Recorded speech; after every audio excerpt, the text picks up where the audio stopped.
Assalamualaikum warahmatullahi wabarakatuh. Apa kabar anak bapak semuanya? Kelas 2 dimanapun berada. Hari ini bapak berkesempatan menyapamu walaupun melalui layar kaca ini. Perkenalkan, nama bapak Suhendra, beragama Islam. Kamu yang baru. Kita mulai belajar dengan membaca doa. Yuk. Bismillahirrahmanirrahim. Rabbi zidni ilma warzuqni fahma wa amalan sholihan. Amin. Nah, Bapak, kamu sekarang sudah kelas 2 dan kita memasuki pelajaran 6. Ya, pelajaran 6. Ayo berwudu. Siapa di antara kamu yang sudah pernah berwudu atau sudah bisa berwudu? Ya. Baik. Bagi yang sudah bisa, alhamdulillah. Bagi yang belum, hari ini kita akan belajar bersama-sama ya. Jadi anak bapak, wudhu itu artinya bersuci dengan air. Ya, wudhu artinya bersuci dengan air. Wudhu merupakan salah satu syarat sah sholat. Jadi kalau kita sholat harus berwudu terlebih dahulu agar sholatnya sah. Kalau tidak berwudu maka sholatnya tidak sah. Kemudian dengan berwudu kita menjadi suci. Kalau mandi kita menjadi bersih. Jadi setelah mandi maka berwudu agar bersih dan suci. Kemudian kita memasuki tata cara berwudu. Nah, ada tata cara berwudu ya, nah Bapak, beberapa di antaranya. Yang pertama syarat wudu. Jadi sebelum kita berwudu ada syaratnya. Syaratnya yang harus disiapkan dan dilakukan sebelum berwudu. Apa itu syarat wudu? Yang pertama beragama Islam. Jadi kalau kita berwudu harus orang Islam biar sah wudunya ya.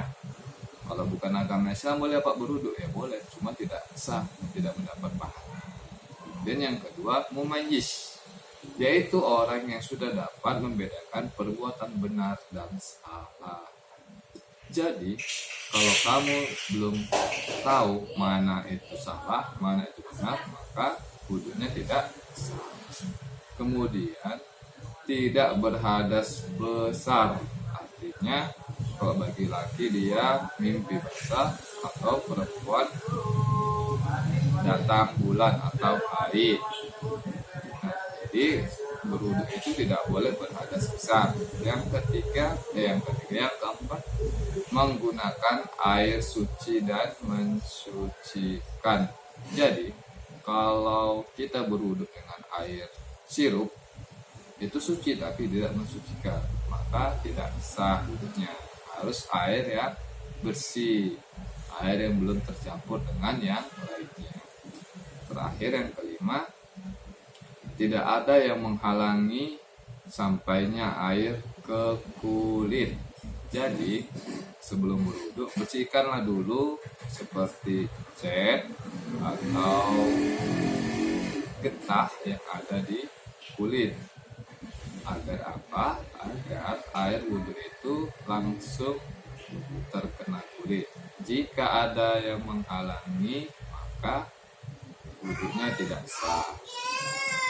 Kemudian kita harus paham rukun wudhu. Apa itu rukun wudhu?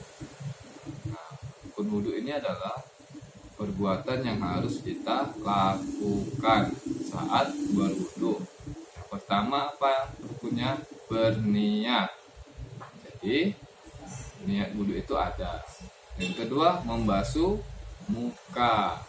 Yang ketiga membasuh kedua tangan sampai siku. Yang keempat mengusap kepala. Yang kelima membasuh kedua kaki sampai mata kaki. Yang keenam mengerjakan gerakan wudhunya dengan tertib.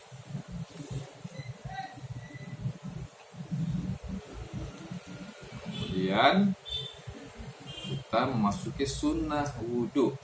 Apa itu sunnahnya?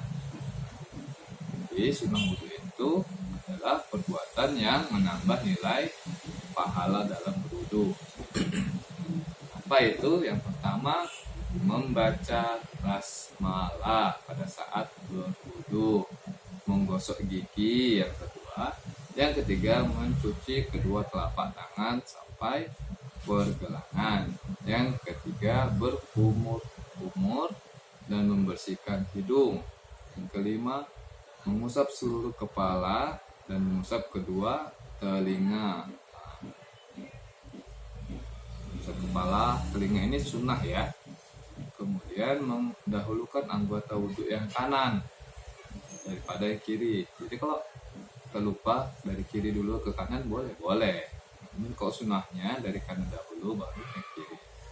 Kemudian sunnah yang terakhir yang ketujuh, membaca doa selesai wudhu. Jadi itu ya, nah Bapak, sunnah wudhu. Yang keempat, yang membatalkan wudhu. Jadi ada yang membatalkan wudhu ya, nah Bapak, ada 6.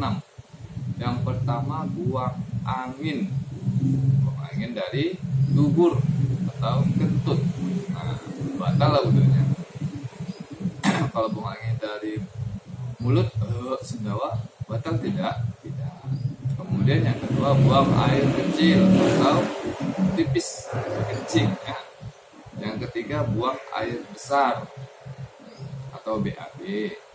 Yang keempat, menyentuh kubul atau dubur dengan telapak tangan. Artinya menyentuh alat kelamin dan tempat buang air besar kita sentuh secara langsung, maka batal wudhu kita. Yang kelima, tidur.